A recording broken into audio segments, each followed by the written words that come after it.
বক্তব্য করার আগে একটা কথা বলবো, যদি ভালো লাগে গ্রহণ করবেন। দেখেন, আমরা সবাই কিন্তু সনাতন ধর্মের মানুষ। বর্তমান যে ধর্মটার নাম হিন্দু ধর্ম, মূলত আমাদের ধর্ম হচ্ছে সনাতন। এখন আমরা লিখি কি হিন্দু, তাই তো? নাকি না অন্য কিছু লেখেন?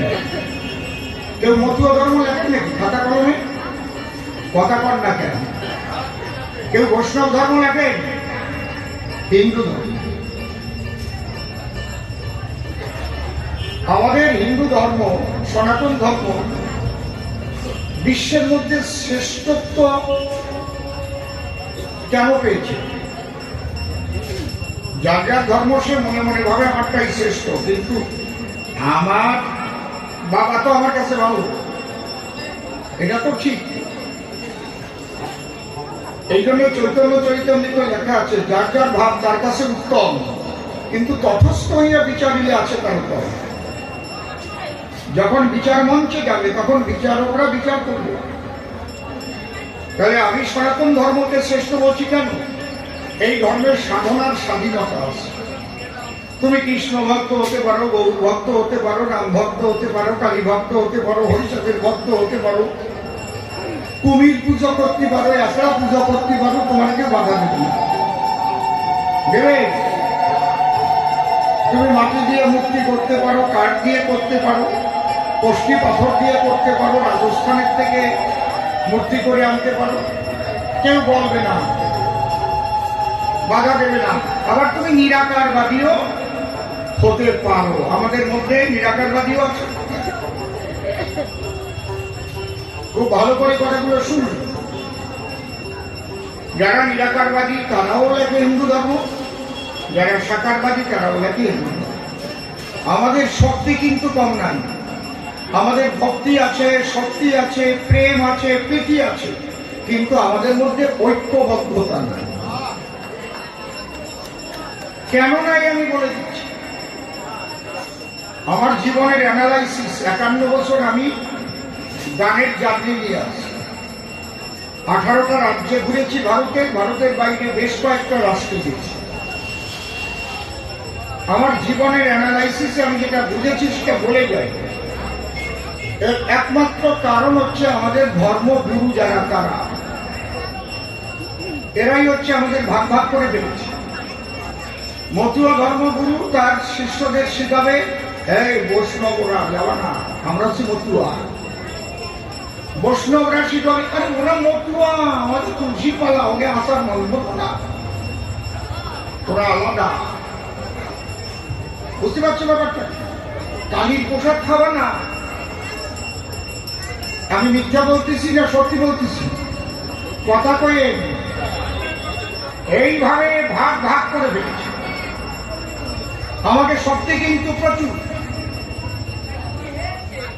তাহলে কেউ আষাঢ় মালা, কেউ তুলসীর মালা, কেউ রুদ্রাক্ষের মালা, কেউ মাথায় জটা, কেউ সিন্দুরির ভোটা, চুল কটা কটা, কেউ জয় তারা, কেউ জয় বাবা গুরু চাপ, কেউ হরে কৃষ্ণ, কেউ জয় গুরু। এই নিয়ে ভাগ ভাগ শুরু। বিধর্মীরা যখন মারে তখন কেউ দেখে মারে যে মতুয়া নাকি বৈষ্ণব নাকি সৎসঙ্গী, কায়দা আছে।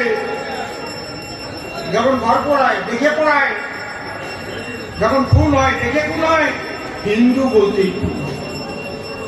তোমরা যদি ঐক্যবদ্ধ না হয়ে ভাগ ভাগ থাকো, তাহলে তোমাদের বিপদ, সমূহ বিপদ কেউ রক্ষা করতে পারবে না। আর তোমরা সবাই যদি ঐক্যবদ্ধ হয়ে বলো আমরা সবাই হিন্দু, আমরা মতুয়া হতে পারি,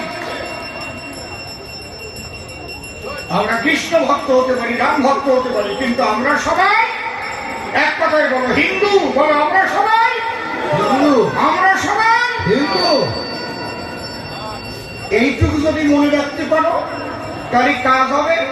ভাই ভাই যদি ওই গঙ্গা গাইয়া কীর্তন গাইয়া সব ভাগাভাগি করে বেড়াও, মর মা। আমি তো কয়দিন পরে মরে যাবো, আমি আর কয়দিন বাঁচব। কথা কয়টা করে ছুঁয়ে গেলাম, বাড়িতে শুয়ে শুয়ে চিন্তা করবো, কেউ হিংসা করবো না। তুলসীর মালা আষাঢ় মালা রুদ্রাক্ষের মালায় সাথে যায় নাকি কোনোদিন? শ্মশানে যখন নিয়ে যায় সাথে দিয়ে দেয়।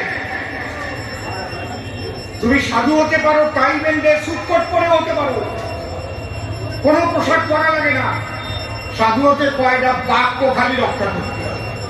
প্রথম বাক্য সত্য, সত্য রূপান্তরম ব্রহ্ম, সত্য হি পরমন্তপ, সত্য মূলাতিয়া সর্বা সত্যাৎ পরতর।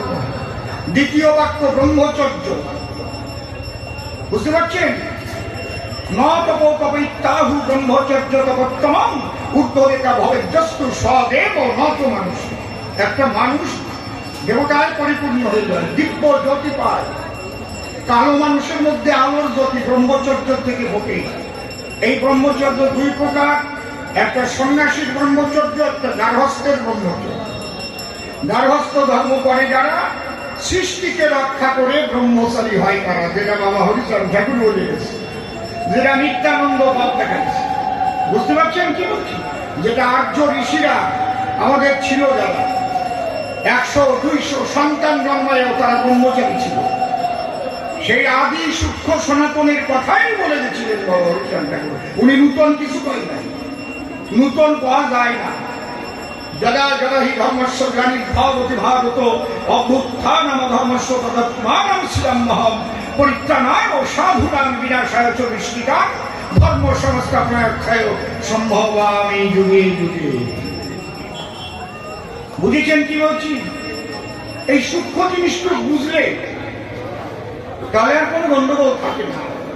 আমরা মালা নিয়ে টানাটানি করি, পোশাক নিয়ে ভাগাভাগি করি, আর আমরাই মরি। অন্য ধর্মের বিরুদ্ধে একটা কথা কয়ে দেখবেন একসাথে চলে আসে বৌমাসির মতো, আসে না? কথা বল না কেন? হ্যাঁ, আর তোমরা বলতো ওই মতো আমার কাছে তো খাদ্য, আমি তো বৈষ্ণব, হরে কৃষ্ণ, পরে তোমার গাড়িও পড়বে। জয় হরি বল। এই যে মনে রাখবো, এই কথা ধর্ম রক্ষার কথা বলে গেলাম, এটা আমার ধর্মের কথা আমি বলবো, এটা কোনো রাজনীতির কথাও না, নাকি? ঠিক তো নাকি? কে কারে ভোট দেওয়া সে দিয়ে দেওয়া, কে জানে না, ওটা বড় ব্যাপার। কিন্তু তোমার ধর্ম রক্ষার ক্ষেত্রে তুমি ঐক্যবদ্ধ থাকো। হরি বল। এইবার আমি ধ্বনি দেবো, দেখো ধ্বনি কাকে হয়। জয় জয় রাধা কৃষ্ণ নিতাই গৌর সীতা মাতা দিল হরিচাঁদ গুরু চন্দ্র মহামায়া প্রেমানন্দে হরি হরি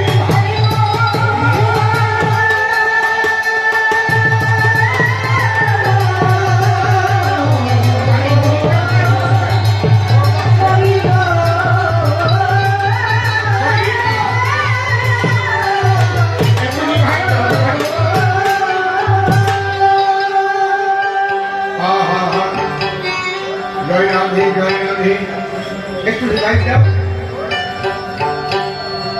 এই মনিটরে অসম্ভব টোন রয়েছে, টোন কোনটাই বেশি, এখন কিরকির করে উঠছে, দেখো। আমি একবার বলি, ভালো করে শুনতে হবে, এত সুন্দর মাইক। হরিবল হরিবল। ঠিক আছে, খেলাগুলো বাইরে ঠিক আছে, দোকানা ঠিক আছে, দোকানাটা বড় বাক্সে আছে। হরিবল। ভালো ভালো প্রশ্ন করেছে, অনেকগুলো প্রশ্ন করেছে। হরিবল।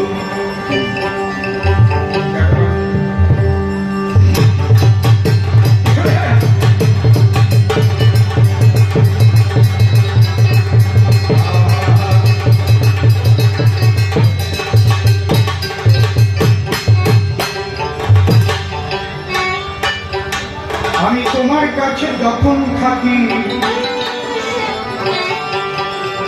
আমার হৃদয় ভরে তোমায় ডাকি, ভরে তখন কত ভালো লাগে আমারে। তোমার কাছে যখন থাকি, সেই তোমার ভরে তোমায় ডাকি,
ভিতরে আমার দাদুগুরু পরমশ্রদ্ধেয় ভাবুক কবি, প্রেমিক কবি, সাধক কবি পাগল বিজয় সরকার, তার গানের ভিতরে তিনি যে দর্শন দিয়েছেন, দেখুন আমরা সনাতনীরা সাকারবাদী, অন্যান্য ধর্মের মানুষ নিরাকারবাদী। যার ধর্ম সে পালন করুন। এই যে মূর্তিটা তৈরি হয়েছে, মূর্তিটার নাম আছে রাধা কৃষ্ণ, তাই তো? নিরাকারবাদেরও নাম আছে, কিন্তু ব্যক্তি নাই। যদি বলা হয় আপনি নিরাকার যার আরাধনা করেন, ইবাদত করেন, সে দেখতে কেমন বলতে পারব। তাহলে আমরা কল্পনার মূর্তি গড়েছি কেন? আমাদের আর্য ঋষিরা তারা দেখেছেন একটা সাকার মানুষ, সাকার দেহ, সাকার ভাত খায়, সাকার কাপড় পরে, সাকার সব কিছু, ভগবানের সাকার। একটা সাকার ব্যক্তিকে নিরাকারের আরাধনা করা সম্ভব না। নিরাকার অনন্ত, অসীম, অনাদি, একই শক্তি, আলাদা কিছু নাই। আমি আসার আগে এক ভদ্রলোক একটা কাগজ নিয়ে এসে সিঁড়ির কাছে বললেন একটা গান শোনাবে, এটা পরে শোনাবে। অসীম নিরাকাশ কে করালো, আসেন এখানে তিনি, আপনি। আপনি ভাবলেন আপনার কথা আমার স্মরণ নাই, স্মরণ আছে। সবকিছুর মধ্যে দিয়ে আমরা মূল জিনিসটাকে ধরে নিই। অসীম নিরাকাশ একটা রকেট আলোকের গতিতে যদি চলে, সেকেন্ডে 1,86,000 মাইল বেগে যদি চলে, যদি সামনে কোনো গ্রহ নক্ষত্র না বাঁধে, অনন্তকাল চলতে থাকবে, এই মহাশূন্যের শেষ হবে না। মহাশূন্যের শেষ না পাবে। আমি আমার গুরুদেব ভবা পাগলাকে বলেছিলাম, যখন পাগলের কাছে থাকতাম, পাগল তিনি তো অসীম, তিনি তো অনন্ত, তিনি তো অনাদি, তিনি তো অরূপ, তার তো কোনো রূপ হয় না, সেই মহাশূন্য। আমার এবার শালা তো শালা করে উঠছে, উনি শালা বলে গাড়ি দিয়ে কথা বলতেন, কয়ে শালা শোন, তোর জল পিপাসা লেগেছে, তোর এইবার সাগরের জলে নিয়ে 2 ঘন্টা চুগনি দিয়ে রাখবো জল খাওয়া, তুই আর বাঁচবি? আমার না বাঁচবো না। তোর জল 1 গ্লাস জল, যেটুক খেলে তোর পিপাসা মেটে। তাই অনন্ত অনন্ত করছি না। আমাদের আর্য ঋষিরা যে সকল মূর্তি পূজার ব্যবহার করেছে, যে মূর্তি তোর ভালো লাগে, যে মূর্তি দেখতে তোর প্রেম থাকে, সেই মূর্তি তুই আত্মলাভ কর, তোর পিপাসা মিটে যাবে। সেই অনন্তই ওর মধ্যে থেকে তোর সমস্ত পিপাসা মিটিয়ে দেবে। আর নয় নিরাকার নিরাকার অনাদি অসীম করবি, আত্রায় তোর একটা বিয়ে দিলাম, নিরাকার বউ দেবো, সুখ পাবি। বাসরে গিয়ে বউ নাই, নিরাকার খুঁজে বেড়া। বউটা সাকার লাগবে, ছেলে মেয়ে সাকার হবে, ঘরবাড়ি সাকার হবে, খাওয়া দাওয়া সাকার খাওয়া, আর নিরাকার নিরাকার নিরাকার। তাহলে এই জগৎটা কার? ব্রহ্ম ছাড়া জগতে কিছু আছে? এটার মধ্যেও ব্রহ্ম, আমার মধ্যে ব্রহ্ম, তোমার মধ্যে ব্রহ্ম, আলু বিক্রি করতেছে ওর মধ্যেও ব্রহ্ম। এখানে দাঁড়িয়ে বলছে সনাতনী সিদ্ধান্ত, বলছে সর্বং খণ্ডিতং ব্রহ্ম, সবকিছুর মধ্যে এক ব্রহ্ম, এক শক্তি, আলাদা কিছু না, শুধু নিজের মধ্যে জাগা। তোমার মধ্যে সেই ব্রহ্ম যে জাগাতে পারে, মানুষ পূজা দেয়, মানুষ তার যে নদীর সঙ্গে সাগরে চাদর থাকে সেই নদীতে জোয়ার ভাটা হয়, আর সেই নদীতে যদি কেউ নৌকা ভাসায় নৌকা একদিন সাগরে পৌঁছে যায়। হরিবল হরিবল। আর বাড়ির ওই গর্ভপুর জলের মধ্যে নৌকা থাকলে কোনোদিন সাগরে যায় না। তাই পাগল বিজয় বললেন, হে প্রভু, তখন আমার সবকিছু ভালো লাগে যখন তোমার নামে আমি তুমি দেখি, কারণ নামের মধ্যেই তো তুমি আছো। আমি যখন আলু বললাম তখন আলু চোখের সামনে ভেসে উঠলো, যখন সিম বললাম সিমের একটা রূপ ভেসে উঠলো, ভাববে না ভাববে না। কাঁঠাল বললাম, তাহলে নাম নামীকে নির্দেশ করে, নাম ব্যক্তিকে নির্দেশ করে। আমি আসার আগে কি লেখা ছিল এখানে হ্যান্ডবিলে, 5:30টার সময় কবি গান গাইবে অসীম সরকার, লেখা আছে না? অসীম সরকার নাম, আর সে অসীম সরকার হাজির হয়ে গেছে। হরিবল হরিবল। ওই জায়গা যদি লেখা থাকতো অমর সরকার, তাহলে তো অসীম সরকার হাজির হতো। কথা বলেন, হতো কি? তাই আপনাদের যাকে পছন্দ হয়েছে তার নাম ছাপিয়েছেন, তাকে বায়না করেছেন, সে হাজির হয়েছে। আপনার যাকে পছন্দ হবে সে হরিচাঁদ হোক, কৃষ্ণ হোক, কালী হোক, তার নাম আপনি সে দেখা দেবে। আর যদি সে দেখা দিতে না পারে তাই সে সর্বশক্তিমান না। কিসের সর্বশক্তিমান? আমি যদি ঢোল বাজাতে পারি, হারমোনিয়াম বাজাতে পারি, দোতারা বাজাতে পারি, বেহালা বাজাতে পারি, রামায়ণ গাইতে পারি, কীর্তন গাইতে পারি, কবি গান গাইতে পারি, নাম কীর্তন গাইতে পারি, তবে আমি ওয়াল স্কয়ার। আর আমি যদি শুধু কবি গান গাই তাহলে আমি ওয়াল স্কয়ার হবো? কথা বল না কেন? হবো? কোনোদিনও না। তাকে আমি বলবো সর্বশক্তিমান, আবার বলবো সে সাকার হতে পারে না, সে শুধুই লাগাও। তাহলে কিসের সর্বশক্তিমান? সে সর্বাত, সর্বাকারে সর্বাধারে সব কিছুর ভিতরে সে বিরাজ করে। একমাত্র ভক্তি গুলি কাটলে থাকে, যখন ভক্তি আছে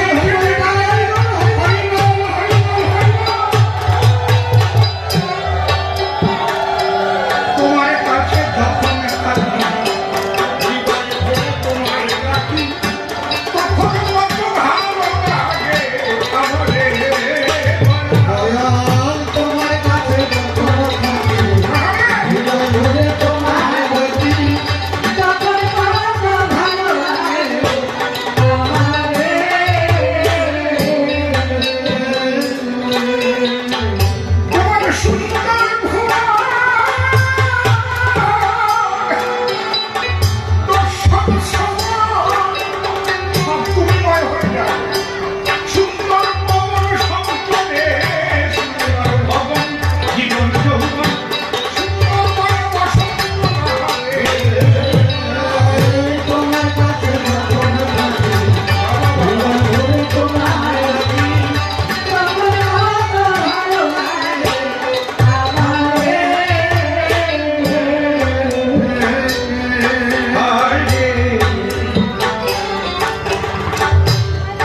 আমি তোমার ছেড়ে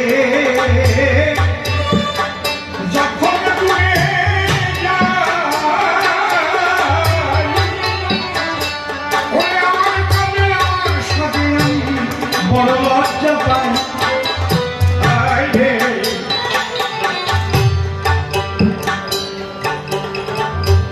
আপনাদের কাছে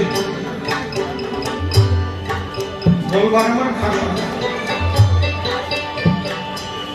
কারণ জীবনে যা অনুভব করেছি সেটা ভাষা দিয়ে বলা যায় না। ধর্ম হচ্ছে মানুষকে প্রেমিক করে, ধর্ম হচ্ছে মানুষকে শান্ত করে, সুশান্ত করে। ধর্ম মানুষের মনকে বিস্তৃত করে। আর সেই ধর্মের নামে যখন মানুষ খুন হয়, সে যে ধর্ম হোক সেটা ধর্ম হতে পারে না। ধর্মের দোহাই দিয়ে যদি মানুষ খুন করে হয়, সে যে ধর্ম হোক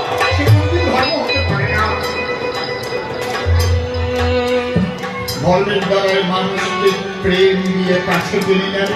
শুধু মানুষ নয়, পশু পাখি কীট পতঙ্গ, প্রকৃতির মধ্যে গাছ সবাইকে আপন মনে করে। আমি যখন হেলেন্সা ছেড়ে যাই, দেখবেন আমার বাড়িতে আছে কিনা জানি না, সামনে একটা নিম গাছ লাগাইছিলাম নিজে হাতে। নিম গাছটা বেশ মোটা হয়েছে। আমি যখন বেরোচ্ছি মনে হচ্ছে নিম গাছ আমাকে বলছে, আমাকে ছেড়ে চলে যাচ্ছে। আমি নিম গাছকে জড়িয়ে ধরবো, কিন্তু বললাম, বন্ধু আমাকে চলে যেতে হচ্ছে, তুমি ভালো করবো। যাদের কাছে বাড়ি বিক্রি করেছিলাম বললাম, গাছটা তোমরা কেটো না, এই গাছের মধ্যেও প্রাণ আছে। যদি খাঁটি ধার্মিক হয়, সে একটা গাছকে মারে না, একটা পিঁপড়ে মারতে পারবে না।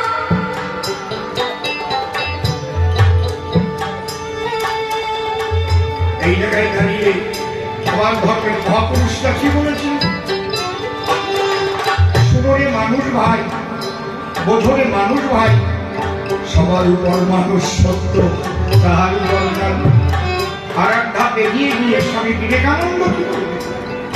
বহু রূপের সম্মুখে তোমার সরি কথা খুঁজিছ ঈশ্বর, জীবে প্রেম করে যেই জন সেই জন। অনেকে আমাকে ভাবে সাম্প্রদায়িক, ভুল ভাবে তারা। আমি সমস্ত কিছুর মধ্যে একই শক্তি দেখি রে, কিন্তু আমি এক দেখলাম, তুমি যে আমাকে ভাগ করে ফেলছো।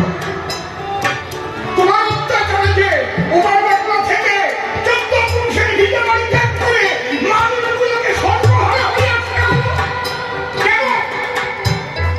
কেন হবে? কেন আসলো? মানুষ খুব হবে। সবাই এমন এমন আদর্শ হোক সারা বিশ্বে, সমস্ত ধর্মগুলো একসঙ্গে কথা বলো, সবাইকে বলো ধর্মের দ্বারাই কোনোদিন পুরোপুরি হয় না। এসব আমরা সবাই মিলে যাত্রা ধর্ম পালন করবো, আমরা একসঙ্গে সবাই আমরা প্রেমের বিশ্ব তৈরি করবো। বাবা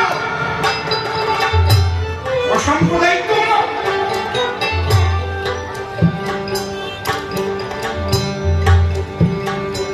জীবনটা চলে গেল এই ভাবতে ভাবতে। পাগল বিজয় বলছে, আমি তোমায় ছেড়ে যখন যাই, ওই আমার কাছে আমার সাজে আমি বড় লজ্জা পাই। কখন কেমন করে এমন দেখাই, দেবতা তোমার খানে আমার, আমি আড়াল করে দাঁড়াইয়ে রই মোহের আভারে। তোমার কাছে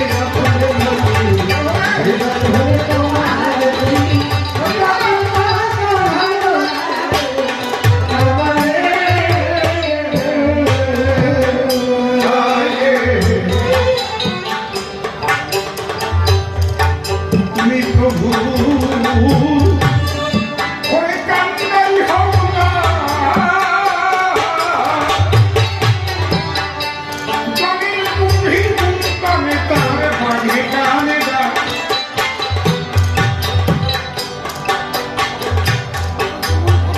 কানে যেমন ফাল্গুন, ওরে যেমন আষাঢ়, ওই বিভব মাথারে নামে বাদাম টেনে দিয়ে চলে যাও রঙের বাজারে। তোমার কাছে যখন থাকি, দুয়া ধরে তোমার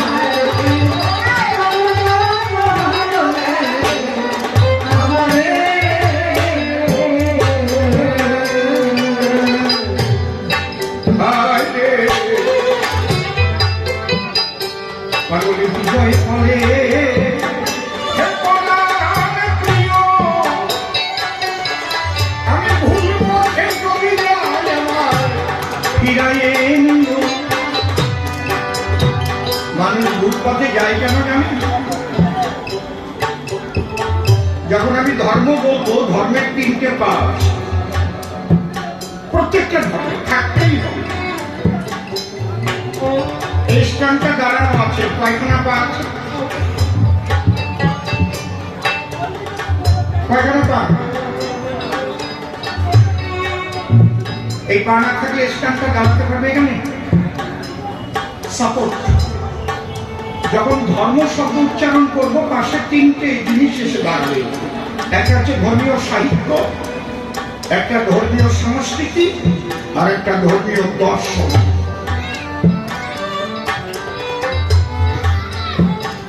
এই কেউ কথা বলো না, একদম শান্ত হয়ে বসে।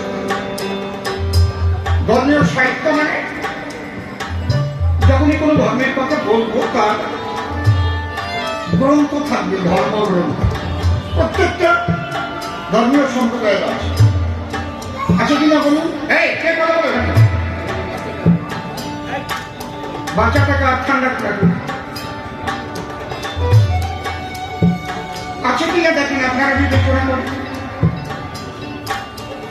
আমাদের প্রচুর ধর্মীয় সাহিত্য আছে, প্রচুর আছে। যেহেতু আমরা অবতারবাদ মানি, তাহলে আমাদের আদি হচ্ছে বেদ। বেদ রিফাইন হতে হতে এসেছে। একখানা আগে বেদ ছিল, ওটা চারখানা হলো। খুব ভালো করে শুনবে আমাদের ধর্মটা কিভাবে রিফাইন করেছে। বেদের মধ্যে আজে বাজে কথা লেখা আছে, ভালো কথা লেখা আছে। সমস্ত কিছু দিয়ে একখানা বেদ ছিল, সেগুলো ভাগ ভাগ করে চারখানা বেদ করা হলো। ঋক, সাম, যজুর, অথর্ব। এর মধ্যে সনাতনী যারা, শ্রীকৃষ্ণ বললেন তোমাদের সামবেদ, এটা নিয়ে তোমরা চলবা। কোথায় বললেন? গীতায়। কি বললেন? বেদানাং সামবেদস্মি দেবানামস্মি বাসব ইন্দ্রিয়ানাং মনশ্চাস্মি ভূতানামস্মি চেতনা। কি সুন্দর ভাগ করে দিল। এই কৃষ্ণ এসে, খুব ভালো করে শুনুন, ঋগ্বেদে আজকে শুনে যান, যেগুলো এখন ফেসবুকে ছড়াছড়ি হচ্ছে, আমি এগুলো ভেঙে দিয়ে যাচ্ছি আপনাদের কাছে, তাই বুঝতে পারবেন। সোশ্যাল মিডিয়ায় অনেক রকমের টাকা। বেদে তো বলেছে হিন্দুরা আগে গরু খেত, হ্যাঁ খেত, ঠিক ঋগ্বেদে লেখা আছে, মিথ্যা না। এই জন্য কৃষ্ণ এসে বললেন না, ঋগ্বেদ, অথর্ববেদ, যজুর্বেদ এগুলো না, তোমরা সামবেদকে গ্রহণ করো। এবং কৃষ্ণ এসে কি বললেন? নম ব্রহ্মাণ্ড দেবায় ব্রাহ্মণ্য হিতায় চ জগদ্ধিতায় কৃষ্ণায় গোবিন্দায় নমঃ।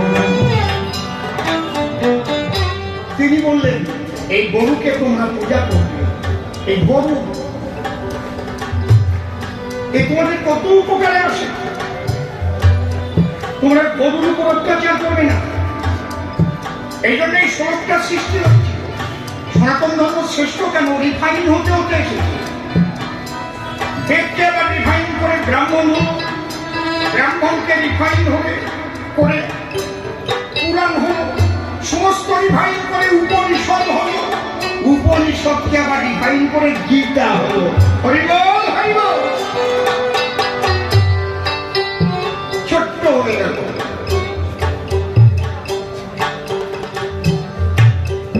তারপরে আবার যখন ভগবান আসছেন, পরপর পরপর ভক্তির জগৎ দেখাতে লাগলেন শ্রী চৈতন্য মহাপ্রভু। তিনি বললেন এক হরিনামেই তোমাদের সবকিছু হয়ে যাবে। হরের নাম হরের নাম হরের নাম হরিব কেবল নাস্তে নাস্তে নাস্তে ভগবতী রত্ন। পরিবর্তনশীল সংবিধানের পরিবর্তন হয়। প্রথম ডক্টর বাবা সাহেব বি আর আম্বেদকর যে সংবিধান লিখেছিলেন, কতবার সংশোধন হয়েছে, অ্যামেন্ডমেন্ট হয়েছে। অবস্থা অনুপাতে ব্যবস্থা নিতে হয় যে বর্তমান সমাজ কোন পথে যাচ্ছে। আগে কি ছিল? মানুষ এখন কি চাইছে? শিক্ষিত সমাজ। বুঝতে পারছেন কি বলছি? মানুষের এখন কোন পরিস্থিতি, কোন অবস্থা, সেই অবস্থা অনুপাতে ব্যবস্থা। এটা আছে সনাতন ধর্মে। অবস্থা অনুপাতে ব্যবস্থা। কিন্তু আপনি আর কোনো ধরনের পাবেন না অবস্থা অনুপাতে ব্যবস্থা। যদি কোনোটাকে ভুল ধরে আপনি বলেন এটাকে রিফাইন করা দরকার, তাহলে আপনার কাটা দরকার। বুঝতে পারছেন ব্যাপারটা কি? জীবনের পরিবর্তন আসে। আগে আমার ঠাকুরমা আমি বাড়ি ঢুকলে এত বড় ঘন্টা দিত, খবর আসছে। এখন মায়েরা ঘন্টা দেয়, এখন তো মেক্সি করে ভেক্সি দিয়ে দেয়। এখন সমাজ এরকম হচ্ছে। এখন মায়েরা পাইলট হয়ে যাচ্ছে, হ্যাঁ, রকেট চালাচ্ছে, যুদ্ধ করছে। আগে মায়েরা এরকম ছিল।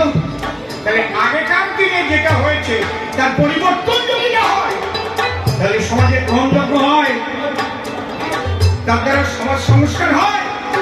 সেটা আপনি যদি বলেন আপনি খারাপ, কেটে দাও, মেরে দাও।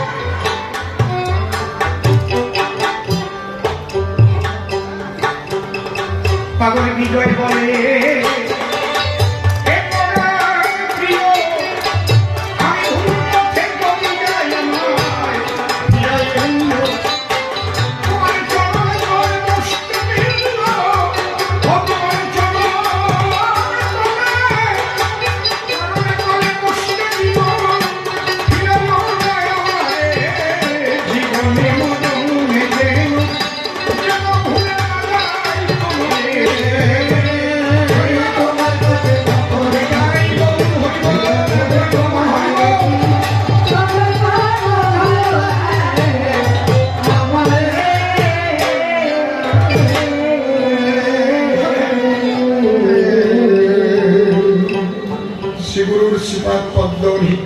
করে আরাধ্য শুদ্ধ চিত্তে প্রণতি জানাই।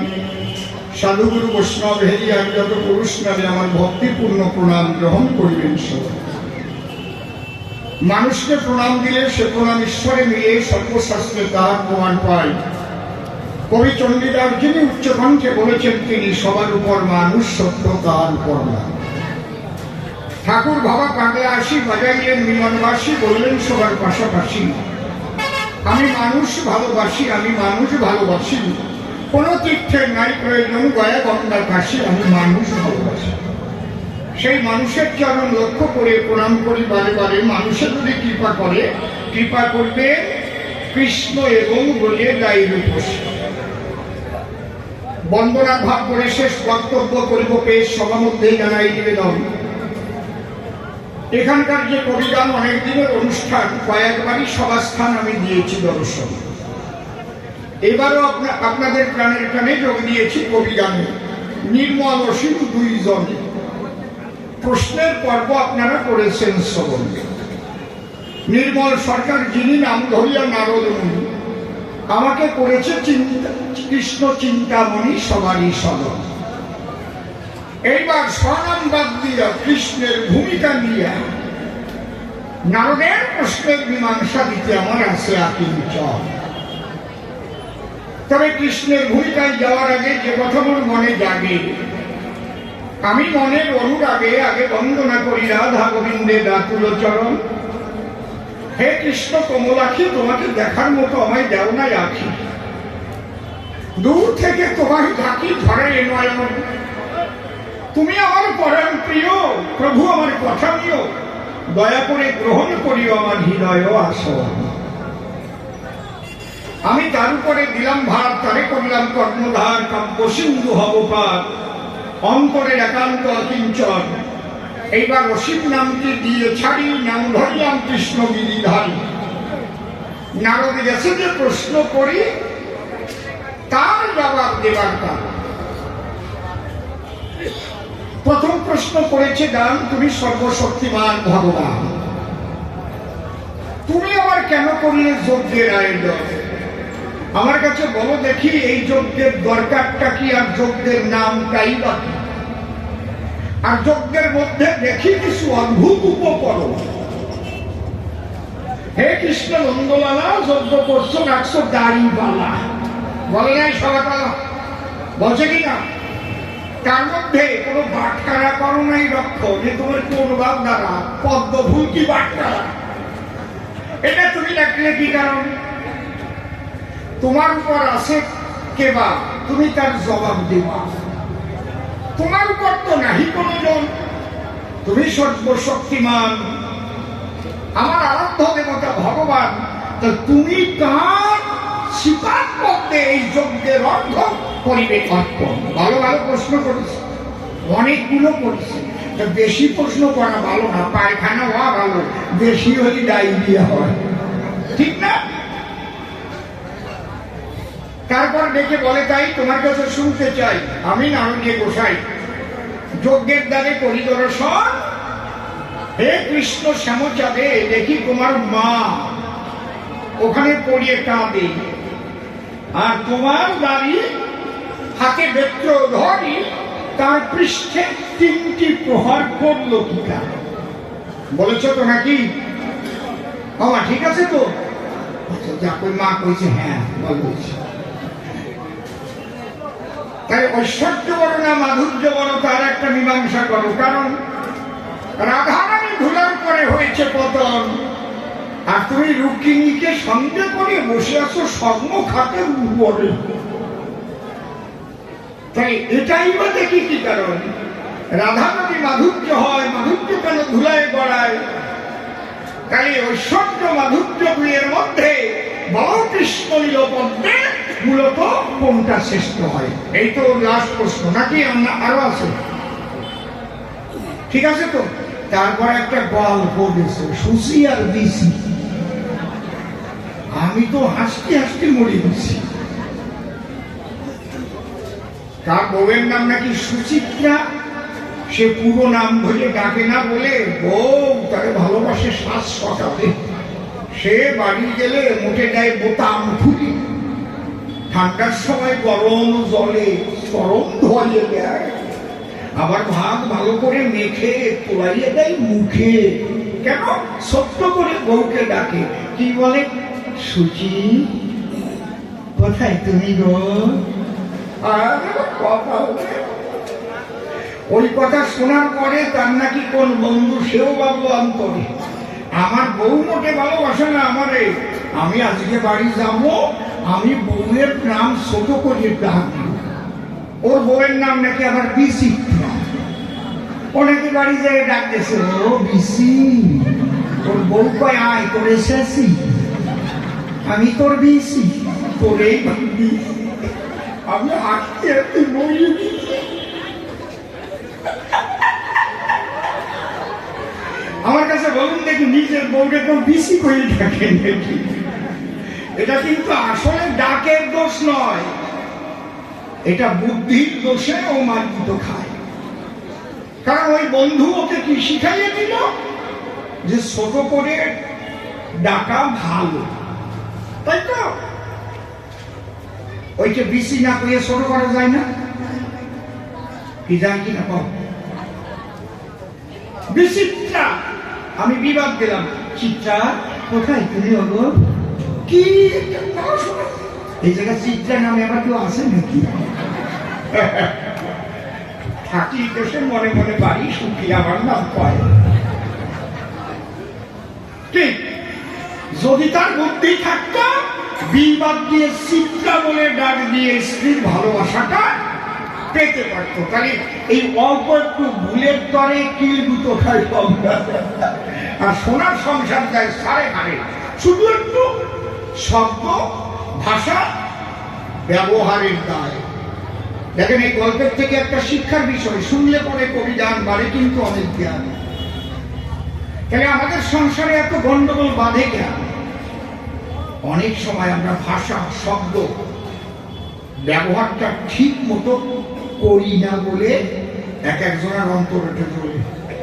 মনে করেন নতুন বিয়ে করে বউ আইছে বাড়ি, মাঝখানে করছে শাশুড়ি, উনি আবার একটু বিছানায় বসে চা খায়, ওরে নাকি আবার বেডটি করে, বেডটি। শাশুড়ি বলে, বৌমা কথা মানো, আমার বেডটিটা একটু করে আনি। তাই বৌমা নতুন নতুন গেছে, ওটার মধ্যে কি আছে অত কর জান?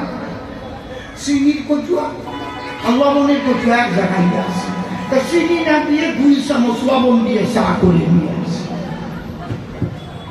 ভুল হয়ে গেছে। দেখেন, শাশুড়ি তো মুখে দিয়ে যদি কয় তোমার মা তোমাকে একটু চা বানাও শিখালো না। বুঝেছি বুঝেছি, তোমরা হচ্ছে গাঁপালা সংসারের মানুষ। প্রথম চোখে যে আঘাত লাগলো বুকে, ওই আঘাত জীবন বোঝাবে না। জানে শাশুড়ি মা বলতে পারতো, অবম্মা তুমি ভুল করেছো মা, তুমি ওই চিনিটা না দিয়ে লবণের কৌটাটা পাশে পেয়েছো, সেখান থেকে দিয়েছো। দেখো তুমি একটু দেখো, চেখে দেখো। বৌমাও কিন্তু ও আমার তো ভুল হয়েছে মা, আমি আবার বানিয়ে দিচ্ছি। একটা মাখামাখি ভাব হতো। বেশিরভাগ আমরা কি করি, ঘরে এনে পরের নারী তার সাথে কি আগে সুন্দর ব্যবহার করতে পারি, আর ভাবি যে সে আমারে ভালোবাসে না কেন। তারপরে এক পদ আছে ভালোবাসিও ভালোবাসতে পারে না, সে পদের কথা আমি কই না। সে এক পদ আছে, নাই তা না, কি বলো। কিন্তু মূল কথা হলো এই গল্পটা থেকে কি শিক্ষা মানুষ পেল। ওকে বলেছিল ছোট্ট করে তোমার স্ত্রীকে তুমি ডাকবে, ভালোবাসা পাবে। ও যদি বুদ্ধিহীন দাঁড়ায়, দিছি না বলে চিন্তা করিয়ে ডাক দেয়, তাহলে কিন্তু এই গন্ডগোলটা হয় না। সেই জায়গায় ঠিক কিনা কায়দা আছে, মনে থাকবে তো। এই জন্য আপনারা সংসার করবেন বুঝে শুনে, কোনো গন্ডগোল করবেন না। আপনজনে পরজনে ডাকলাম নিবেদন, বুদ্ধির ভুলের তরে অনেক সময় আগুন জ্বলে সংসারে।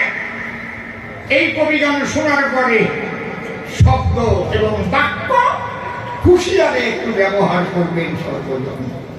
যাক, গল্পের কথা আমি ভালো জায়গায় নিয়ে গেলাম তো, তা নাকি এই খারাপ জায়গাও আমি নীতি পারতাম, পড়লাম না। ওর বিসি আজকে তোলাই দিতাম, বিসি। চুপ করে থাকেন সবে, এবার তার জবাব হবে। তাহলে আমি কৃষ্ণের ভূমিকা করেছি গ্রহণ। আমি সর্বশক্তিমান দয়াল হরি হয়ে কেন যজ্ঞ করি, নরনারী তাই করিবেন না। আমি মনে করেছি ভালো না করি যুগে আমি আর ভগবান ভাব রাখবো না, আমি ভক্ত বেশ করিব ভালো না। তাই ভক্ত যদি হতে হয়, ভগবান ভক্তি পাবে কোন জায়গায়? ভক্তি না হলে তাহলে ভক্ত হয়। ভগবান তো শক্তিমান, আর ভক্ত হচ্ছে ভক্তিমান। ভগবান তিনি বলেছেন সর্বধর্মান পরিত্যাজ্যং মাম একং শরণং ব্রজ অহংকার সর্বপাপেভ্যো মোক্ষয়িষ্যামি। সবকিছু ত্যাগ করে মনপ্রাণ এক করে করো শুধু আমার ভজন। এটাও একটা অহংকারের মতন না যে আমার বদলই করো, এটা হচ্ছে শক্তি থাকে যা, এই কথাটা তা। সে সর্বশক্তিমান, সমস্ত শক্তির সাথ। কিন্তু ভক্ত যারা কখনো এই কথা বলবে না, তারা দেখেন তাদের নামের পাশে থাকবে দীনাতি দীনো দাসান দাস, নাকি তৃণাদপি শুনিছেন তরুণেব সহিষ্ণুনা অমানহীন অনুদান কীর্তনীয় সদা হরি। হ্যাঁ, দেখেছেন? তাহলে ভক্ত যদি হতে হয় তৃণের মতো স্বভাব ধরদার। তাই এই ভক্ত কিন্তু ভগবান আর ভক্ত কিন্তু এই জন্যে দ্বিবিধ হয়। বাবা উঠে যাচ্ছেন তোরা, শুনিয়ে যা, শুনলে কাজ হবে। তাই বসে সবে নারী নরে আমার বাসনা জেগেছে অন্তরে, আমি ভক্ত ভাব করিব গ্রহণ। তাই এই ভক্তি আছে যার, ভক্ত হলো নামটা। এই জন্য আমি করলাম ভক্ত মিলন যজ্ঞের আয়োজন। আমি স্বয়ং দয়াল হরি ভক্ত মিলন যজ্ঞ করি। কি কারণ? ভক্তি থাকে ভক্তের মধ্যে, দাঁড়িয়ে বলি সবার সান্নিধ্যে, ভক্তের করুণা ভিন্ন কেউ পারে না করিতে ভক্তি অর্জন। ভালো করে শুনে নিও নারদ, তারপরে পরে এসে তোমার কথা তুমি বলে দিও। আমি ভক্তি পাবার পরে ভক্ত মিলন যজ্ঞ করেছি প্রভাসের তীরে। প্রভাস তীরে হয় বলে এর প্রভাস যজ্ঞ আছে নামকরণ। সে কথা বলবো পরে, থাকেন একটু ধৈর্য ধরে। এত জায়গা বাদ দিয়ে কেন প্রভাস তীরে কেন করলাম যজ্ঞের আয়োজন, সেই প্রশ্ন পরে নাই, আগে বলবো না, সবার ঠাই। যদি পরে প্রশ্ন করে আমি করবো বিশ্লেষণ। তাই এই যজ্ঞের নাম কি আপনাদের কাছে বলিয়ে রাখি। ভক্ত মিলন যজ্ঞ বা প্রভাস যজ্ঞ বলে এর কয়। তাই যজ্ঞের অর্ঘ দেবতারে বুঝাইয়ে দেই আজ তোমারে। তুমি দেখলে দাড়ি পাল্লা আছে ভিতরে, যত ভক্ত আছে ওজন পর্ব তুলিয়া পাল্লায়। মঞ্চিত্র করে আকুল রেখেছি পাল্লার পাশে, এক পাশে একটা পদ্ম ফুল। ফুল কেন করেছি লক্ষণ? ভক্তি আছে দুই প্রকার, কাণ্ড বড় চমৎকার, মন দিয়ে একটু শুনবেন ভক্তগণ। একটা হচ্ছে হৈতুকি আর একটা হচ্ছে অহৈতুকি। তাহলে এই দুটো কেমন? হৈতুকি ভক্ত বলে কারে? যারা আত্মস্বার্থের জন্য তার ইষ্টের ভজন করে। দেখবেন কারো হয়েছে অম্বলের ব্যারাম, 20 বছরে পাই নাই আরাম, তারাও আসে, সেখানে হয় হরিনাম, এসে কান্নাকাটি করে। যারে কয় গোটা ভক্তি, বুঝেছেন? তারাও কেটে কেটে বলে তাই আমি যেন গোবিন্দের কৃপায় এই বেদি থেকে মুক্তি পাই। তারা কিন্তু কৃষ্ণকে চায় না, বেদি থেকে মুক্তি পেতে চায়। খুব লক্ষ্য করে শুনবেন মশাই, এরাও ভক্ত, কিন্তু একে হৈতুকি ভক্ত বলেছে ভাগবতের পাতায়। আবার কেউ 19 বছর বিয়ে করে ছেলে মেয়ে হয় নাই ঘরে, সে গিয়ে গোবিন্দ মন্দিরে বা কালীর দ্বারে কান্নাকাটি করে, বা ভক্তের বাজারে গিয়ে করজোড়ে ঝড়ায় বিনায়ক। আপনাদের করুণায় যদি সামনের বছরের মধ্যে আমার একটা ছেলে হয়, আগামী বছর 10,000 টাকা আমি হরিনামে করিব অর্পণ। আছে না? কথা এরাও ভক্ত বটে, ভবের হাতে, কিন্তু ভাগবতে পাওয়া যায় এরা অহৈতুকি ভক্ত নয়, হৈতুকি ভক্ত বলে এদের দিয়েছে পরিচয়। তাহলে অহৈতুকি কারে বলে? এইবার বলি সবতলে, তা না বললে তো বোঝা সম্ভব নয়। ব্রহ্মাণ্ড থাকবে একদিকে, সমস্ত যদি ভগবান দিতে চায় তোমাকে, কোনো কিছুর তুমি আকাঙ্ক্ষা করবে না, তখন একমাত্র ভেসে চোখের জলে তারা গোবিন্দের কাছে ডেকে বলে, প্রভু একমাত্র তুমি দাও দর্শন, হে আমার আনন্দময় প্রাণের ধন গোবিন্দ ধন, আর কিছু চাই না। একটা উদাহরণ দিলে ভালো বুঝতে পারবেন। দেব,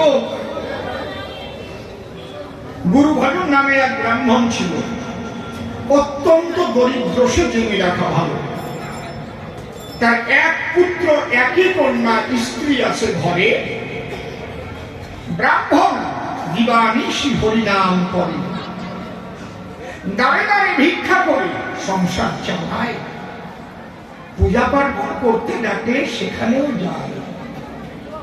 কারো কাছে চেয়ে কিছু নেয় না কদাচন, ভালোবেসে যে যা দেয় তাই করে। রকম ওই আমার এত দিতে হবে, না দিলে টিকটি খারাপ হয়ে যাবে, ওরকম না। এই বলো না, এই কয়টা টাকা দক্ষিণে দিলে হয়, আছে না? এইভাবে ঘুরে ঘুরে একদিন ভিক্ষা করে কয়টা পয়সা হয়। দাঁড়িয়ে বলি, সবার ভাগ হয়েছে লবণের দরকার। তা মুদি দোকানে গিয়ে হয়েছে উদয়, গিয়ে তখন দেখে বলে, দোকানি ভাই আমাকে একটু লবণ দিয়ে আমি চলে যেতে চাই। এখন যেই মুদি লবণ মাখতে গেছে, দেখে পাল্লার এক পাশে একটা বাটকা রান্না পাথর দেওয়া আছে, শিলা। গুরুভজন দেখে লক্ষ্য করে, একই এ তো শালগ্রাম শিলা লবণের ভিতরে। যে শালগ্রাম শিলা স্বয়ং নারায়ণ। হায় হায় হায়, আমার নারায়ণ এই লবণের মধ্যে নয়, আমার লবণের নাই প্রয়োজন। দাঁড়াও মনি ভাই, আমার লবণের দরকার নেই। আমি যদি তোমার এই পয়সা কয়টা করি অর্পণ, আমার কথা বাবা, ওই পাথরখানা আমারে দেবা। মুদি ভাবে এ বল যায়, সে করতে যাচ্ছে দিল দর্শন। কেউ পয়সা দিয়ে পাথর কিনে নিয়ে যায়, আমার পয়সা নাই বলে বাচ্চারা কিনতে পারি নাই, তাই দিছি পাথর। তুমি কয়, হ্যাঁ তুমি পয়সা দিলে নিয়ে যাবো। ও মনে মনে চিন্তা করে, লবণ ছাড়া একদিন খাবো কথা, কিন্তু আমি নারায়ণকে রেখে যাবো না লবণের ভিতরে। পয়সা দিয়ে নারায়ণ নিয়ে শালগ্রাম শিলাগারে পায়, দেখছেন তো আপনারা? ওই নিয়ে বাড়ি চলে যায়, থাকে একটা কুড়ে ঘরে, সেখানে গিয়ে স্থাপন করে প্রতিদিন পূজা দেয়। মাস 6 পরে হঠাৎ গেছে ওর ছেলে মেয়ে ওই শালগ্রাম থেকে কথা কয়, এই তুই আনলি কেন তুই আমায়? আমি লবণের মধ্যে ভালো ছিলাম, তোর বাড়ি এসে আমি দেখা পেলাম, এই জন্য তোর ছেলে কেড়ে নিলাম। কথা লবি আমার এই লবণের দোকানে আবার দিয়ে আসবি। গুরু ভাজকে বেশি চোখের জল ঠাকুরের কাছে ডেকে বলে, তোমার অঙ্গে লবণ লাগলে যে আমি ব্যথা পাই, আমার সবকিছু চলে গেলে তোমাকে আমি ফিরে দেব না লবণের মধ্যে কোনো খাবে। দেশে বলে আমার ছেলে, আমার কোনো দুঃখ নেই। ঠিক আছে, মেয়েটা ছিল, কদিন পরে মেয়েটাও মারা গেল। আবার পাথর বলে উঠলো, এখনো আমারে দেখি আয়, তোর ছেলে পাবি, মেয়ে পাবি, সুন্দর ঘর বাড়ি যদি করিস দাবি তাও পাবি না, আমার কিছু দরকার নাই, তোমাকে চাই। কয়দিন পরে বউটাও গেছে। এইবার আবার ওই শালগ্রাম শিলা দেখে বলে, তাহলে দেখছিস তোর সোনার সংসার সারখার হয়ে যায়, এখনো রেখে ও চোখের জলে ভেসে বলে, তাই প্রভু আমি যদি তোমাকে পাই আমার কিছু দরকার নাই। কয়েকদিন পরে যাকে কুষ্ঠব্যাধি হয়ে গেছে শরীরে, পোকা কিলবিল কিলবিল করে আসে, বিছানায় পড়ে দেখার মানুষ নাই। ওই শালগ্রাম শিলা দেখে কয়, এখন আমার দেখে আয়, নূতন যৌবন করে পরিবর্তন, তুই তোর স্ত্রীকে ফিরে পাবি, কন্যা পাবি, পুত্র পাবি, আমাকে তুই আনতে গেলি কেন?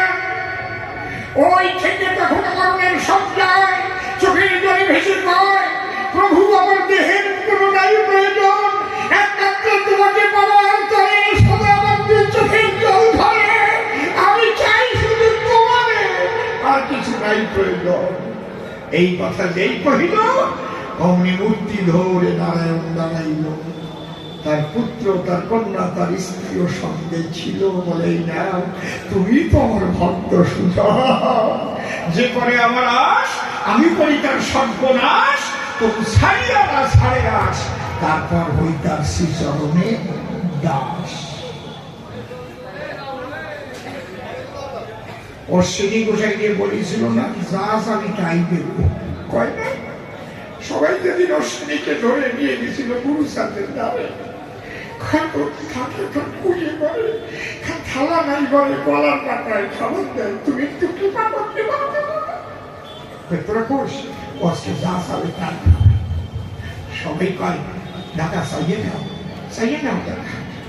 অশ্বিনীর হাতে ছিল এক তারা, নয়নে বলিছে হরিপ্রেম ধারা, তখন এক তারাটা ধরে কি বলছিল, তুমি বাসবানা বাসো ভালো, তাতে কোনো দুঃখ নয়, আমি তোমাকে বাসব ভালো, এই ভিক্ষা চাই। হরি হরি হরি।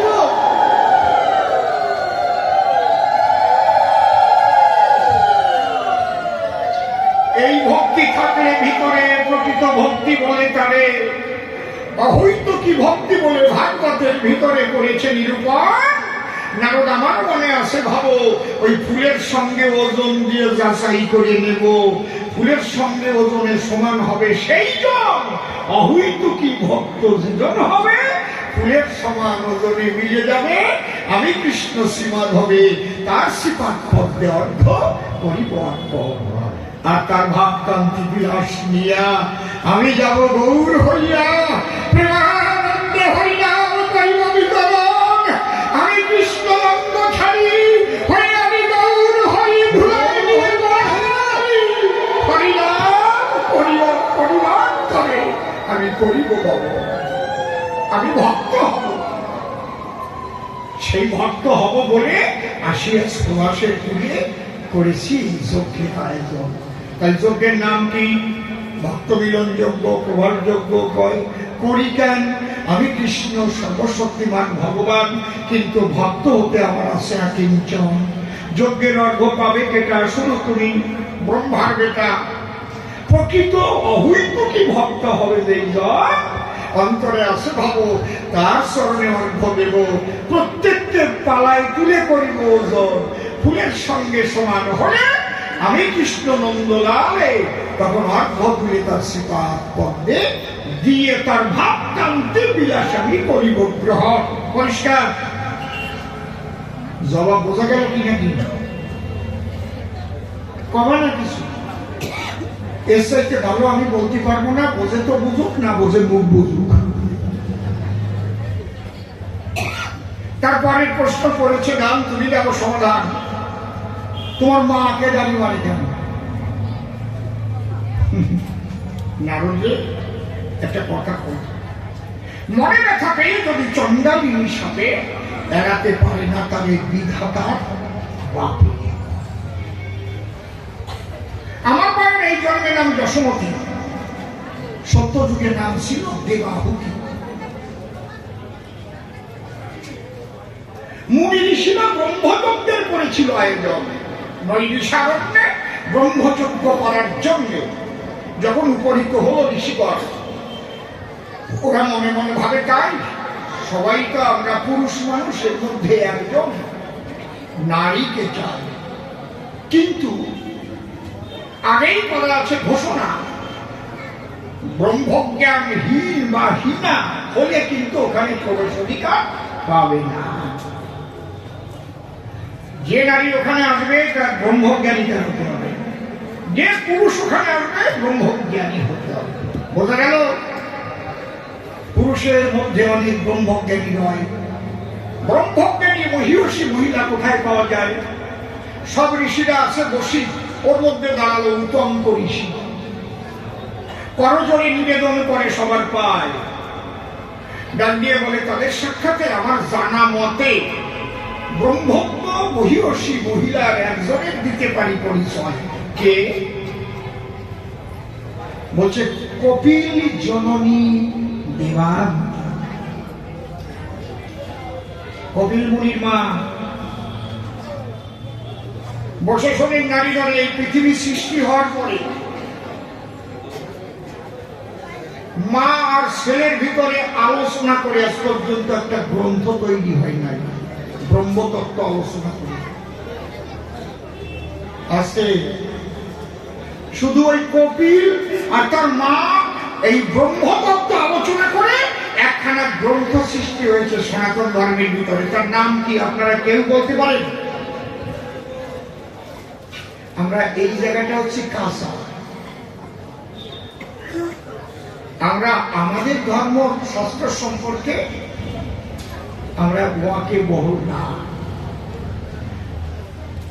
তার নাম যদি এটা কঠিন প্রশ্ন, সবার পারার কথা না, অনেক গোসাইরাই জানে না, কারণ আপনার তো সাধারণ না। সেই গ্রন্থটার নাম হচ্ছে কপিল সাংখ্য। গীতায় যে দ্বিতীয় অধ্যায়, এই অধ্যায়টার নাম কেন সাংখ্যযোগ করা হয়? প্রথম অধ্যায় কি নাম? বিষাদযোগ। দ্বিতীয় অধ্যায় সাংখ্যযোগ। কারণ কি?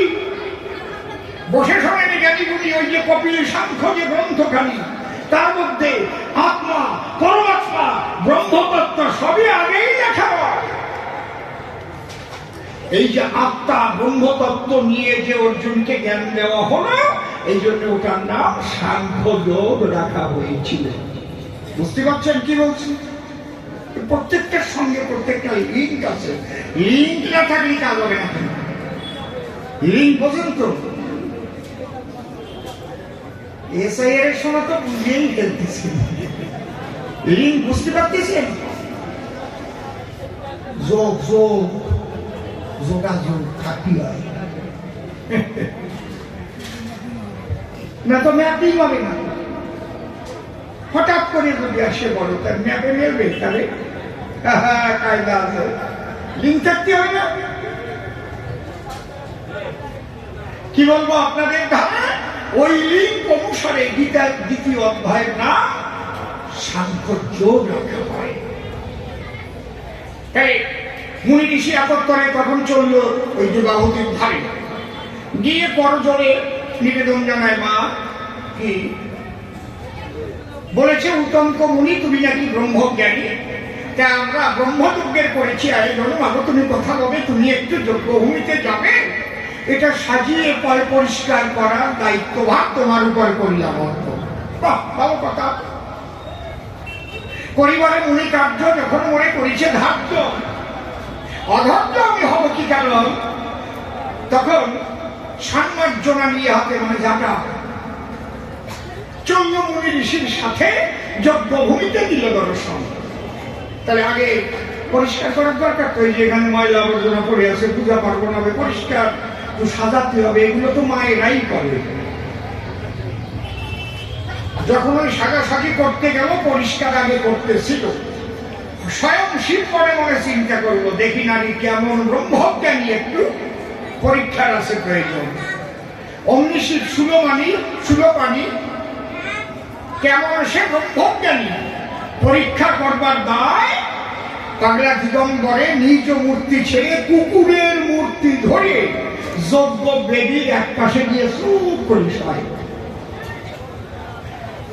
ব্রহ্মজ্ঞানী যারা একটা পিঁপড়াকেও তো অবহেলা করে না, মানে না। এখন ঝাঁটাখানা নিয়ে হাতে যখন গেছে ওই কুকুরের সাক্ষাতে, বারে বারে ডাক দিয়ে তারে কয়, এ কুকুর কথা বলবি, এখান থেকে সরিয়ে যাবি, তাহলে পরিষ্কার করতে আমার করলাম সমস্যায়। ও তো আসল কুকুর নয়, কুকুরের রূপ ধরে শুয়ে আছে ভোলা দিগম্বরে, পরীক্ষা করার করবে। এখন ওই নারী বারে বারে বলার পরে ভিতরে ক্রোধের সঞ্চার হয়। এই যেটাকে প্রভাব ভবতী সম্মোহ সম্মত শ্রীবিভ্রম শ্রীবিভ্রংসাৎ বুদ্ধিনাশাৎ প্রণশ্যতি। যখন ভিতরে ক্রোধোদয় হলো, জাটা নিয়ে কুকুরের পিঠে 3টে বাড়ি দিল।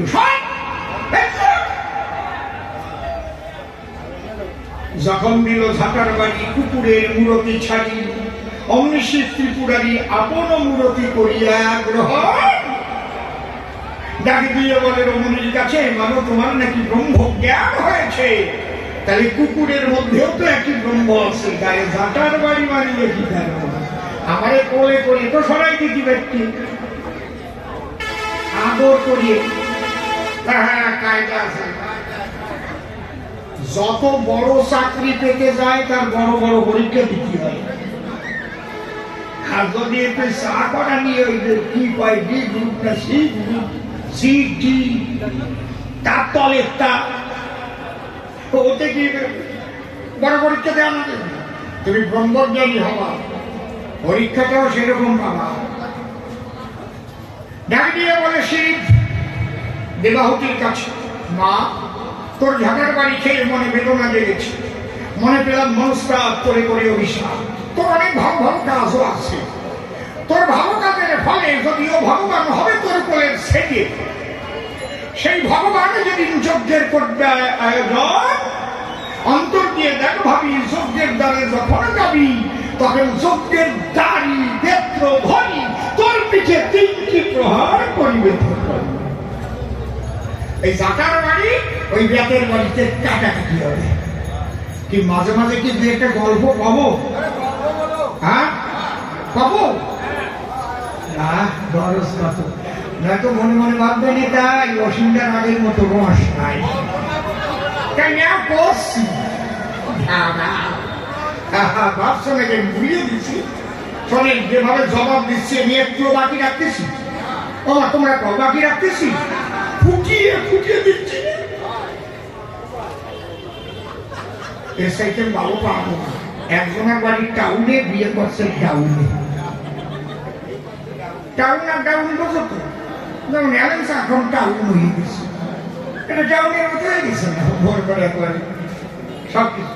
আর ডাউন হচ্ছে যে ওই পাড়ার মধ্যে, ওইটা ডাউন। ওই 5 নম্বর বর তলাতে কে গেল ভিতরে, ওইটা ডাউন মানে বাড়ি আছে টাউনে, বিয়ে করেছে ডাউনে। তাই যে গ্রামে বিয়ে করেছে ওই গ্রাম ওর শ্বশুরের বংশ দিয়ে ভরা আছে। নিজের শ্বশুর, কাকা শ্বশুর, জ্যাঠা শ্বশুর, মেসো শ্বশুর, পিসে শ্বশুর, শ্বশুরের শ্বশুর, তাই নতুন জামাই যখন শ্বশুর বাড়ি করছে বোঝেন তো, শ্বশুর বাড়ি নতুন জামাই যদি যায় ভালো ভালো খাওয়ায়, খাওয়ায় না নাকি? সব বাড়ি রান্না হয়েছে জামাই, এ বাড়িতে না খেয়ে লাভ নাই, খাতেই হবে কিন্তু দুটি। কোনো বাড়ি খাসির মাংস, নতুন জামাই তো তোর নিরামিষ খায় না, তো তোর বইটা কিনা। কোনো বাড়ি খাসির মাংস, কোনো বাড়ি মুরগির মাংস, কোনো বাড়ি কচ্ছপের মাংস, কোনো বাড়ি পাখির মাংস, আর এক বাড়ি যেন কি মাংস,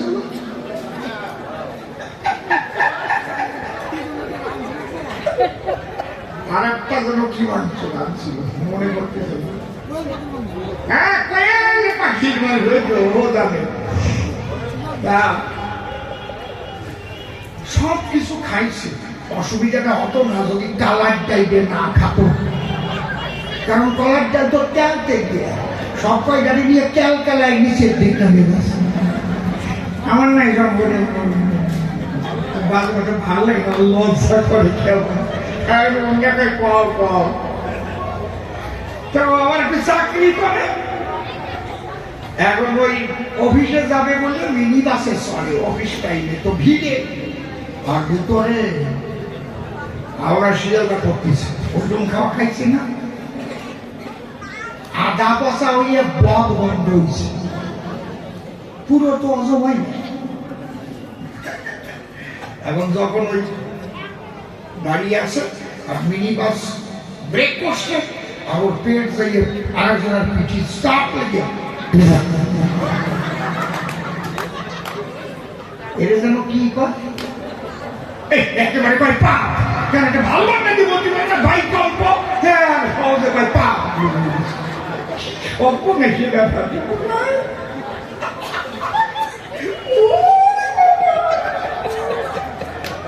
ওরে দূর বন্ধ রে, আধা পচা মাল। এক ভদ্রলোক ডেকে কয়, দাদা কাজটা কে করতেছেন, ভালো হচ্ছে না কিন্তু। কে কাদায় পয়সা দিচ্ছি, নামিয়ে যান। আমি ও ভাবতেছে ভালো হচ্ছে না যখন, তাহলে একটু চাপিয়ে চুপিয়ে ভালো করে দিই, আরো বেশি করে চাপিয়ে ধরিস। এবার আবার তখন ব্রেক করিস, ও ব্রেক যাই আরেকজনের পিঠি চাপ লেগে চাপিয়ে ধরিস। চাপিয়ে ধরলে কি হবে, অমলা যা একটু হাঁটালি তো ওই জায়গা বেঁধে হবে। এবার আর ওই করে বেরোয় না, এবার একদম সরু হয়ে কোনো মতে যতটুকু ফাঁক পাইছে ওই জায়গাতে বেরোয়েছে, ওরে বন্ধ হয়ে আবার ওই লোক বলছে, দাদা কাজটা ভালো হচ্ছে না কিন্তু, কে করছে, এখনো বলছি নেমে যান বাস থেকে। ও বাসে এখনো ভালো হচ্ছে না, আর এক পিসা দিয়ে ধরি। এবার আবার যখন চাপিয়ে ধরেছে, আবার যখন ব্রেক করেছে, আবার যখন পেটে চাপ খাইছে, এবার কোনো সাউন্ড ভয় নাই, বলেছে নিঃশব্দ, কেউ শুনতে পারে না, কিন্তু গন্ধ ডবল গন্ধ বেরিয়েছে। ওই লোক আবার বলছে, দাদা দাদা বলছি কাজটা ভালো হচ্ছে না, কে করছে, নেমে যা। ওকে আমি করেছি, তোমার কথায় আমি 3 বার চাপিয়েছি, এর চাইতে ভালো আমি পারবো না, যদি ভালো পারতে হয় তুমি পাঠিয়ে নাও, যে আমি আর এসে ভালো পারবো না। বুঝেছেন, যেভাবে জবাব দিয়ে গেলাম তাদের বোঝাইয়া এবার একখানা গান গাইয়া আরো কিছু দেবো সমাধান। চুপ করে থাকেন সবাই, দরকার হলে আরো চুক্তি চাকরি হবে, একেবারে না দিয়ে আপনাদের বিমুখ করবো কেন।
তুমি গেলে এমনি করে এই পথ দিয়ে যাও। আর বাঁশি বাজালে বাজালে বন্ধু, আর মনে চায় আমি তোমার বাঁশি সারা পেলে আশা কথা দিতে। তোমার বাঁশি সারা পেলে আশা কথা দিতে। তবে আসবে আমার এই পদে বাঁশি বাজালে।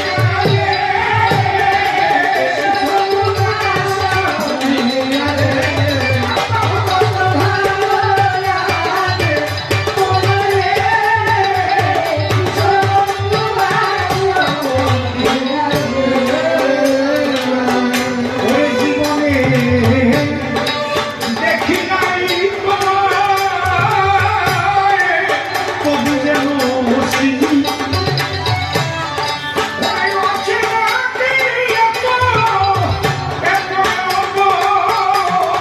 সকল আপন চিনি। আমি কবে তোমার আপন হব মনের কথা ভেবে কবে তোমার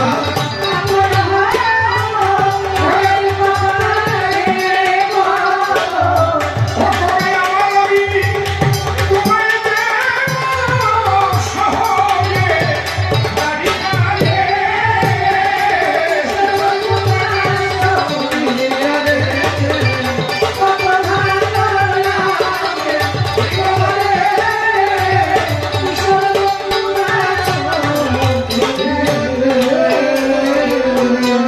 ওরে কি জানো কি জানে রে তোমার বাঁশির গানে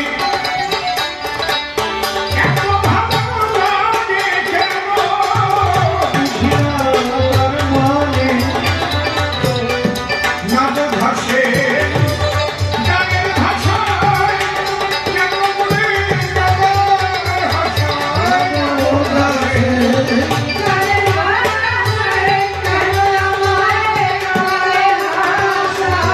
আমার একেবারে উড়ায় একেবারে ভাষায় বলে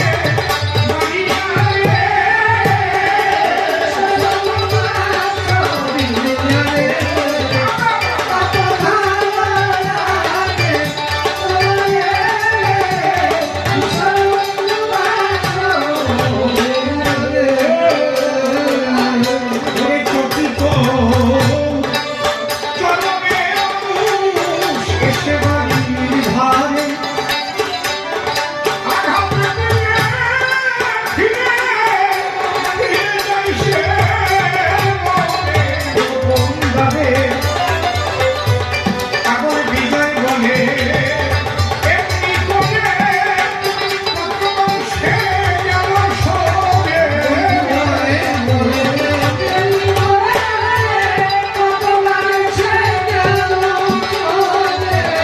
আমি এখন ঘুরে বেড়াই জীবন ভরে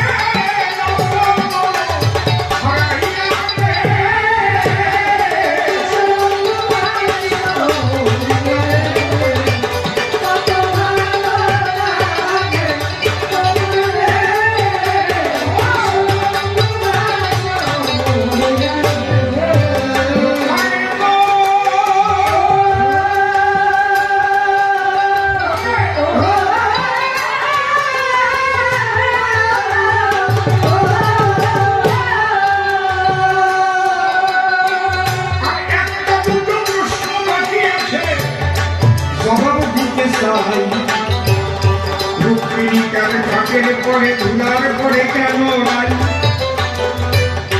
রাধা হচ্ছে মাধুর্যের পথ বলি তোমার ধারে।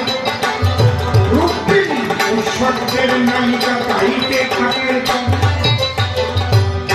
এই মাধুর্য ভাব জাগিয়ে পরে সে কি আর খাচ্চা। তখন কিন্তু ধুলার পরে সেই মানুষ গলায় দেখেছেন যেখানে কীর্তন হতো, নাম কীর্তন হয়, যখন নামেতে প্রেম হয় এসে তখন প্রেমিক ধুলাতে পালায়। পদাবলী কীর্তনে বাড়ির মালিক যদি চেয়ারে বসালো, চেয়ার ছেড়ে প্রেম হলে পরে এসে ধুলাতে পালায়। তারপরে শেষ করে একবার রোজের ধুলি গায়ে রেখে যায়, মনে আছে তো? এটা হচ্ছে মাধুর্য প্রেমেরই লক্ষণ। যারা মাধুর্য প্রেমের প্রেমিক হয় তারা ওই সর্বসিংহাসন চায় না। যারা ঐশ্বর্যের দেশের মানুষ তাদের আসন ভালো দিতে হবে, তাই না হলে তারা রেগে যায়। আর আপনারা মাধুর্যের মানুষ বসেছেন ধুলায়। এখানে এমন এমন ফ্যামিলির মানুষ আছে, যদি সে কারো বাড়িতে বেড়াতে যায়, যদি এরকম তাবু পেতে যায়, শর্ট পেতে দেয়, সে বাড়ির দাঁড়াবেও না। তাহলে এই জায়গা বসবো কেন? আমি এখানে চোখে আঙুল দেব। এইটা হচ্ছে মাধুর্য মন্ডিত স্তর। এটা হরি নামের বাসন,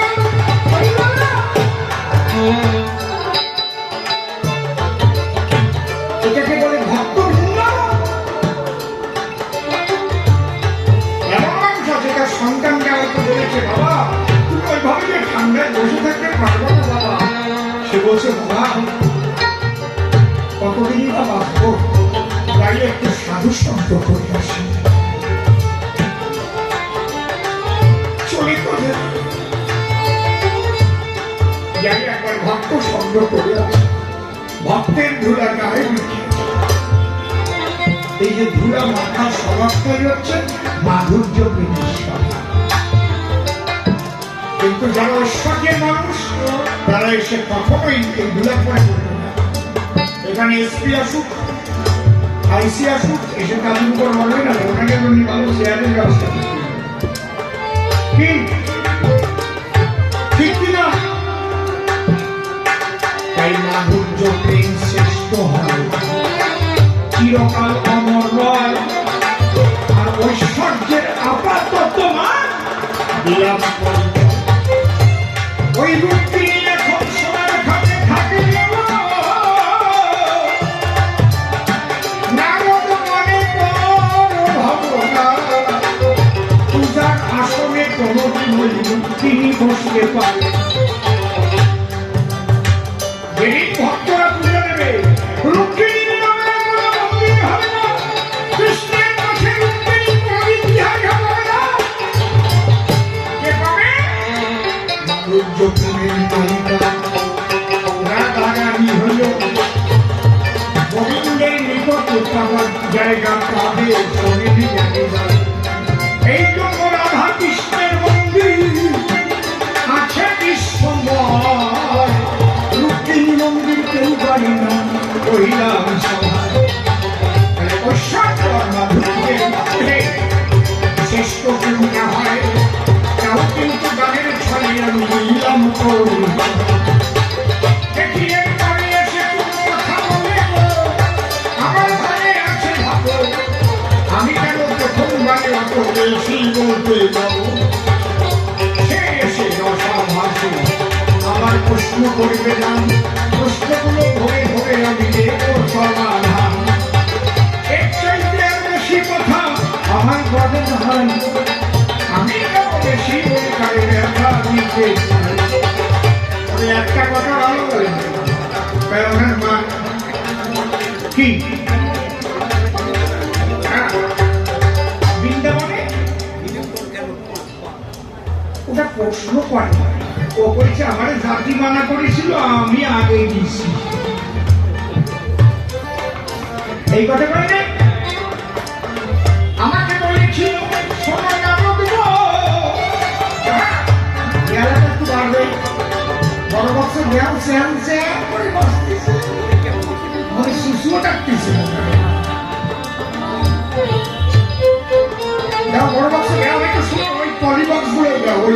যেগুলো ওই জায়গায় ওইটা কমাও।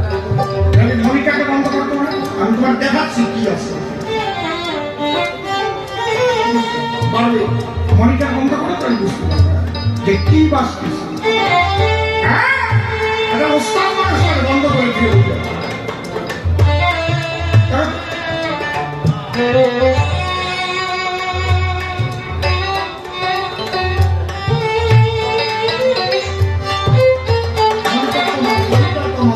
ওইটা কমাও। একদম কম।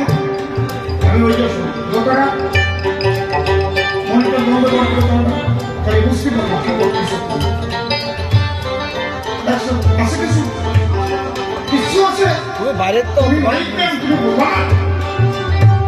আমি গান গাবো, আমার কি কমিটি করে দেবে এই করবো গাবো করা গাড়ি দেবে ওর চোখে যাবে, বক্সে যাবে, চোখে তো করবো না। আমি এই জায়গা দিয়ে দিচ্ছি।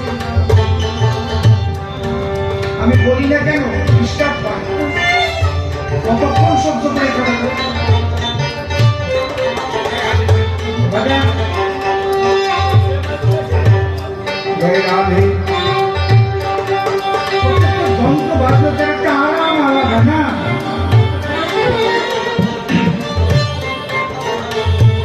ঠিক আছে, কি জাগতি বলতে যাও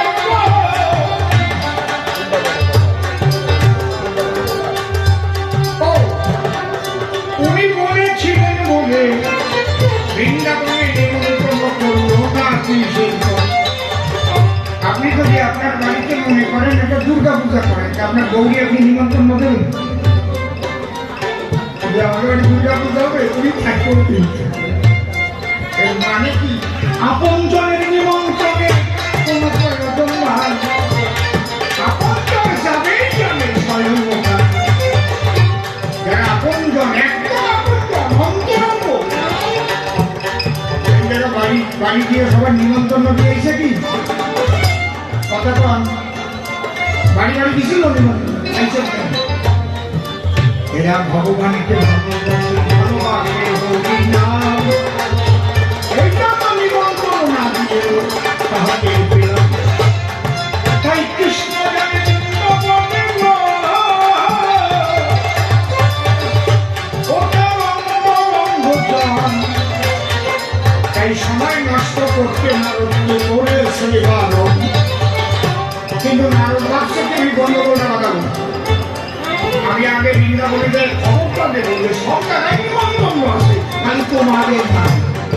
এই কথাটা বলে আরো তাড়াতাড়ি যাতে যায় সেই ব্যবস্থাটা করেছে। কারণ রাধারানী তখন নারদকে মুখের উপর বলছে না গো আপন জনের নিমন্ত্রণ লাগবে না। নারদ মুখে ঝামা কারণ নিমন্ত্রণ তাদের দিতে হয় মনে মনে, যাদের খবর না হয় মনে মানুষ মনে মনে খবর দিয়ে দিল একবারে প্রেমানন্দে বদন হরে হরি হরি হরি। জয় হরি বল।